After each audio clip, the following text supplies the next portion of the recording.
latte tag will you put out? Spring for a nameplate for you to. No, I have one. I just You'd rather, be on incognito as Margaret these Jeffries. public hearings, I'm here and then gone. More gone than here. That's you. Actually, Jacob's been here a lot. Yes, he is. I'm gonna go get him a light on up there. I came down here the other night and I left and I was like out there in my car on my phone. And I looked up there and the light was still on. I'm starting to get caught up.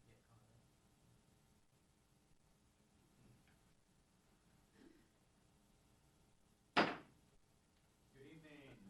Welcome to Council Chambers, Ellen's Council Chambers, and Council President Doug Morton presiding over our council. Again? The whole thing. All right. Good evening. I'm Council President Doug Morton, and I want to welcome you to our council chambers. And this is Wednesday, December 5th. And we are here for a public hearing, which we are on recess at this time. So at this time, I would like to open that hearing, and I would like to turn the deliberations, or I mean not deliberations, but the meeting over to Jacob Greichen, and he can go from there. Thank you, Council President. So this is a continuation of a public hearing from a few months ago, 2 months ago, over a street vacation. The council wanted a little more time to look at details, and so we resent notice, and here we are once again. So this is a public hearing, so the record is still open. For the record, we did receive something earlier today from a Mr. Al Peterson on the matter, and I understand the council all received a copy of that. And then, did you provide this letter from Reynolds Surveying to the council? Right here. I did Just not. okay. So the other thing that we got today from the applicant was a brief letter from from Reynolds Land Surveying. And this is a short letter, so I'll just read it. Dear Ron, this is to confirm for my site visit this morning. This letter's dated December 3rd, by the way, that although the width is limited by the topography, a 20-foot right-of-way width could be achieved without going further than 10 feet beyond the center line of Wyeth Street. Please let me know if you have any questions.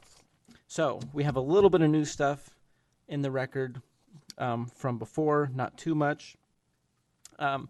Just to, I don't know if we necessarily have to do this, but I'm hoping to not have another meeting on this. I'm hoping to reach a conclusion and to avoid any legal complications. I'm going to go ahead and go through some of the typical legal matters that we do and check and see if we have any bias or conflict of interest on behalf of the council that you wish to declare in this matter. Susan? No. Keith? No. No. Okay, Jenny? No. Okay, No. good. And then, does anyone from the audience want to object to the ability of a counselor to make a fair decision on this matter? Okay, that's what I thought, but better to make sure. So this is a right-of-way vacation. And, doing these over the years, they're interesting because they can be so different, and sometimes they're simple. I think a lot of the simple ones have been done away with. And then other times they can be, there's a lot to think about. And this is one of the latter. The Planning Commission has reviewed this twice, and the council's reviewed it once. And I'm not going to go over a lot of the past stuff since we've already had meetings on this. I want to kind of show where we are at with the recommendation. And then, if we want to go to some of the earlier options, we can. But there's two recommendations in the report that the council, Planning Commission and staff landed on. And this illustration here is option 3. This is the one the Planning Commission said, yeah, we can live with this. And it was a unanimous recommendation to the council, by the way, when the Planning Commission considered it. The yellow is the area of vacation request that we're saying, well, we don't think we can grant that. But the blue is the portion that can be granted. In the case of right-of-way vacations, you can grant less, but you can't grant more. And so on 9th Street, we want to leave a lot of that alone. The actual road is skewed to the side of the subject property, and so we don't want to vacate that. Otherwise, you're going to have to carve a lot of rock. And we have the utilities there too, which are represented by the blue and green line, water and sewer respectively. And then the other challenge we had on this is, well, what street standard do we apply to this? Because the topography is challenging. And at one point, it's fairly narrow. And what we ended up with was this 20-foot wide alley standard. And because we have a access way with potentially no through, we need to make sure we have a turnaround that meets fire code. And this example, option 3, has a hammerhead concept in it. And so basically we make sure that the alley and the hammerhead is reserved or carved from the area that they want to vacate. And then if, for example, this is something that the council fell on, we would put this as an exhibit in the ordinance so future decision makers can understand why we did what we did. And hopefully, this is kind of the general plan for that. So just to clarify, your hammerhead lies in this area right in here? That's correct. Yeah. So the dashed line represents what the hammerhead would be. Obviously, in their case, it's only a small portion. And if you looked at this exhibit without the alley and hammerhead outlined, you'd be like, oh, that's a very weird dimension. What does that mean? But when it's outlined, I think it makes it very clear. Option 4 had a cul-de-sac end, so you have a bulb instead of the hammerhead. It's in your report. We can look at it if you want, but this is the one that the Planning Commission recommended, and staff was recommending 3 or 4.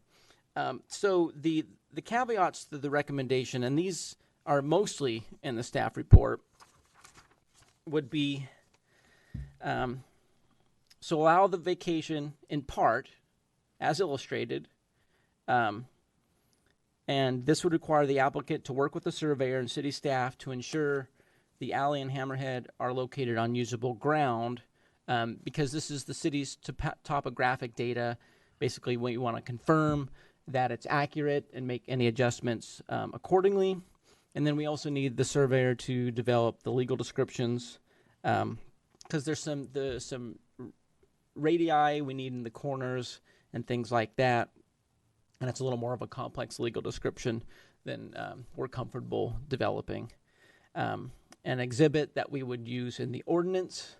And then the other stipulation we would put on there is for the portion where the Wyeth Street right-of-way, where only half is being requested, that the alley right-of-way be on the center line, or the portion being vacated, meaning you're not pushing it to the other side, which could be someone else's potential vacation area,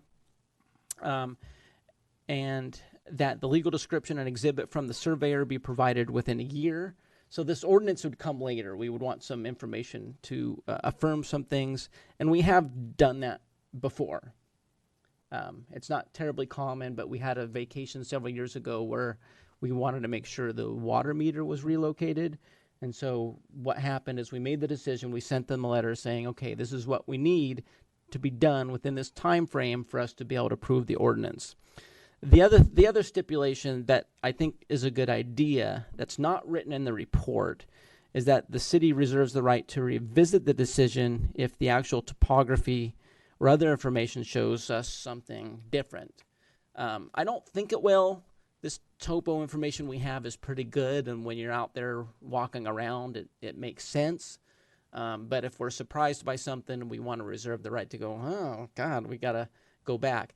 I certainly would like to avoid that because this is the fourth meeting that I've had on this matter, and I think we've beat it up pretty good.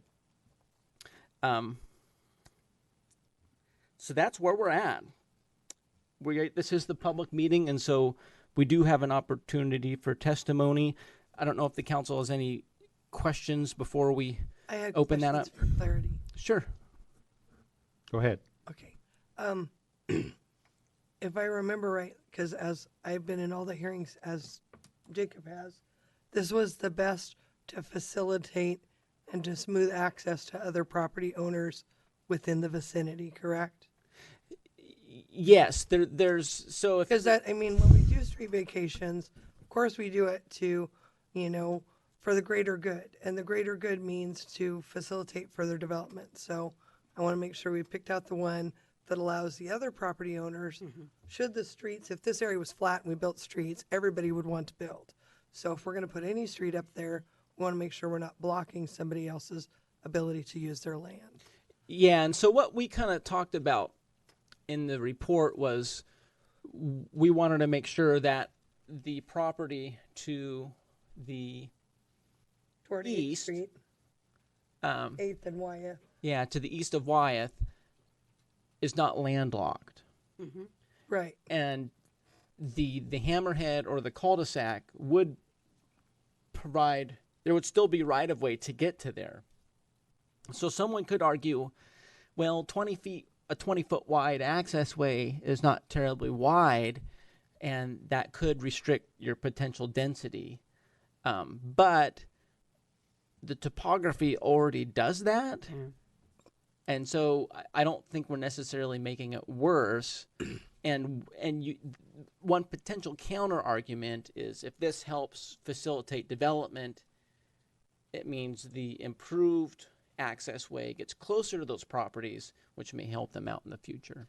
And then just because the amount of right of way, because I want to make sure that we're clear, or that I'm clear, versus paved area versus right of way, and where the buildings can be, because you know how where the street ends is not necessarily where a house sits. And so when we do vacations, I want to make sure we're talking about 20 of paved, 30 of right of way, whatever for that edges, because people can't put a fence right out there at the edge of the pavement. And I just want to be clear on that piece. Yeah, and that's a good question. So a lot of times the right-of-way is wider than the roadway because you need things for sidewalks, utilities, these things. And I've been talking with Sue throughout this process to keep her in the loop from the engineering standpoint. And in this case, the alley standard would be 20 and 20. It's the case where they're the same. And so that's, it's not a huge amount of room. That would be no parking because that's the absolute minimum for fire access. But based on the conversations we've had, it would be enough to have a practical access under the circumstances and then be able to get some utilities through there. You're going to have to chip away some. Are we creating another parking nightmare on that hill? Do you think, or do you think that there is suitable parking for the number of dwellings, possible dwellings? Well, there's potential density based on square footage. And then there is your design standards. And so if you built a duplex, you're going to need 4 off-street parking spaces. Now, in one part of the neighborhood, those 4 spaces may be more than someone needs. In another place where someone has 10 cars, it may not work. There's always variability on an individual's parking needs and demands. And that's, we can't, when someone comes in the door, well, you look like 10 parking spaces to me, and that's what we're going to require for you. We have to look at our standards and apply it. And that's what we would in this case. I can tell you that we would apply those standards, make sure those off-street parking spaces are met, and also in this case, which I think is critical because it does get kind of narrow, we have a turnaround area, which would help some throughway. If there's neighbors who don't get along and they do things to block the access way, I can't foresee that. But if development occurred, we'd make sure it's posted, no parking. And then, it could potentially be an enforcement issue just like anywhere else. Question. Go ahead. So this is a city street. Yes. So the property beyond that would have access by way of that street. Yes. So basically, you can see the underlying lot lines beneath the blue, the ones that aren't organic shaped because those are contour lines. And so usually when people ask for a vacation is they want to increase the size of their property. Either they want to build something, they want more square footage, they want to be able to meet a setback or something like that. And I know based on the discussions with the applicant is, there is some challenges to topography, and so they want more wiggle room to be able to develop that area. Having looked at it, I understand that there are some challenges. I just want to make sure nobody's landlocked, that the other property is going to have a way to get there always.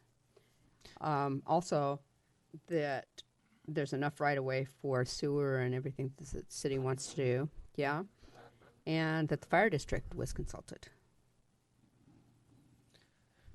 And As far as their regulations, does this meet their specifications? it does. I mean, 20 feet's the minimum. When you have a fire hydrant along there, and they need 26.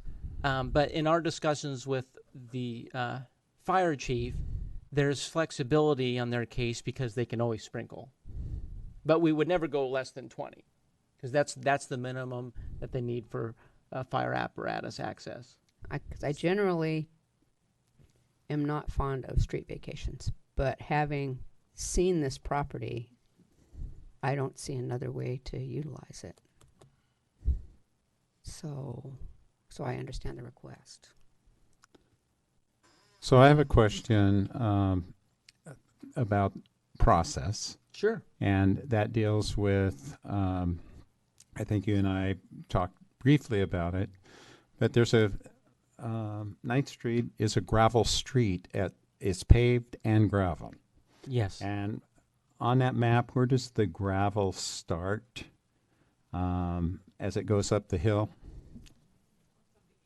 About at the T in street, the last T.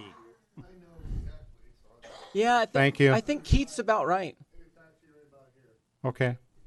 And those issues will be met during the building permit process, as well as the paving and sidewalk and those kinds of things will be met by in the planning commission when the applicant goes forward for their building permits. Is that correct? As they always are. Yeah. Mhm. Okay. For the record. The only difference is the alley standard doesn't have sidewalks, and Okay. so it's a lesser road standard. Right.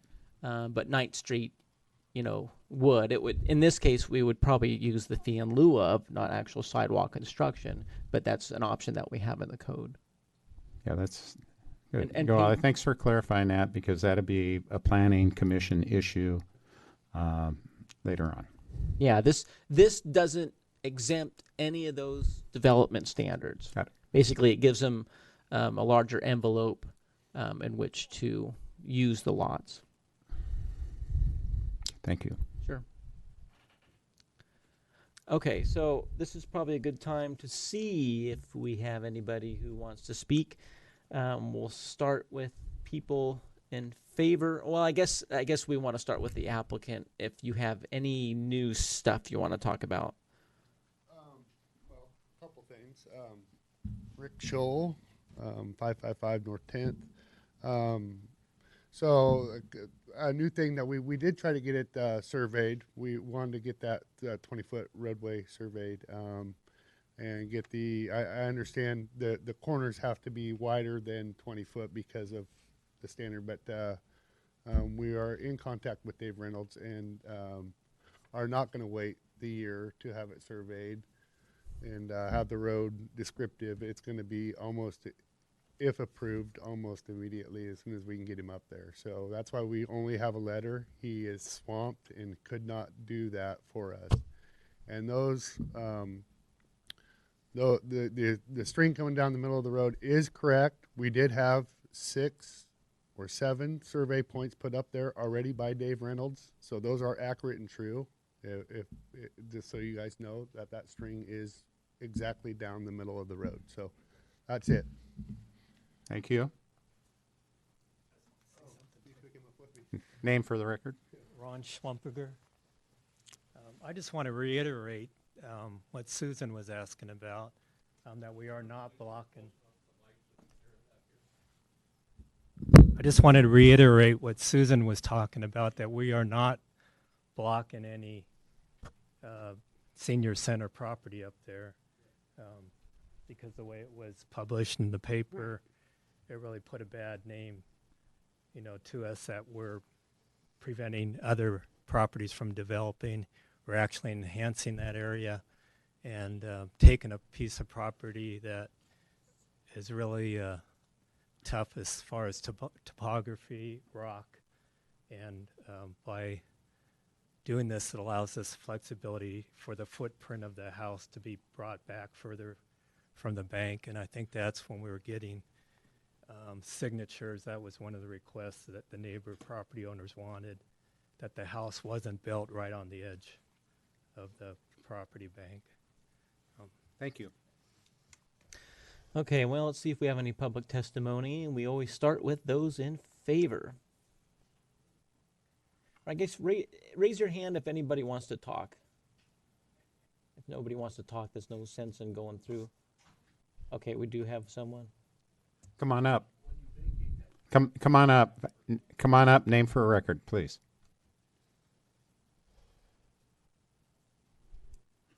Thank you.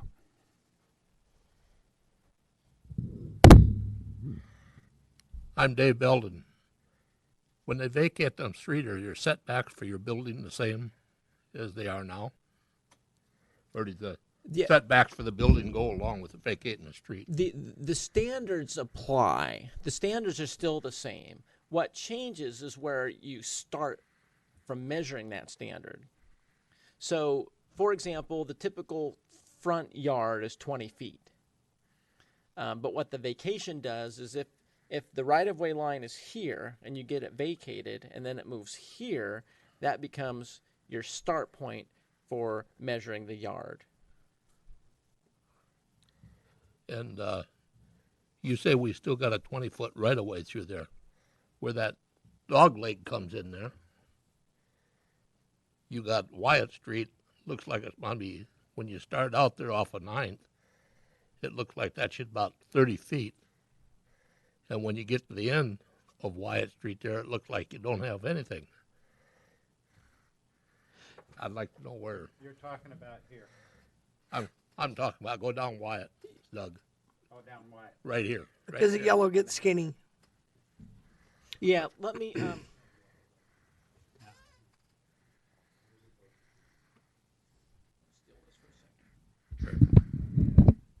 So, this is the improved street of 9th. And there is a road cut into the rock that comes over like this. Because of that road and these utilities, we don't want to touch this portion. Now here, it drops off here, it drops off here. We're pretty safe to assume that we're never going to have a road that goes any further that way. And so this is one place along 9th where, okay, we're okay allowing that entire half to be vacated as requested. Now, when we get into this portion between 8th and 9th, this is where we kind of look at the topography and where does it make sense to for the alley, quote unquote, to be located. And given where this road is, it seems best to push it to the side, and then because of where this choke point is, to come out a little bit. And so there may be 10 feet left of the Y Street right of way here from the center line, but you still have 40 feet here. The reason for having this on the ordinance is, let's say some people over here want to vacate. We can look at this record and go, I see what they did, and then it would just fill in the gap, but maintain this hammerhead feature. So you could have a lot of vacations. Potentially, you'd maintain the hammerhead, but this is a public way, and so you could have access from, you know, a multitude of directions off of that.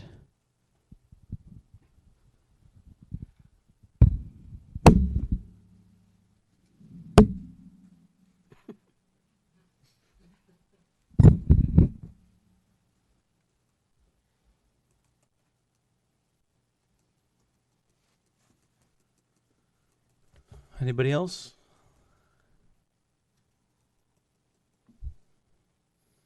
Well, unless you have any questions, I think we can close the public hearing. No further questions? No further questions from council? No. Staff? And our audience? With that, I'll close this hearing.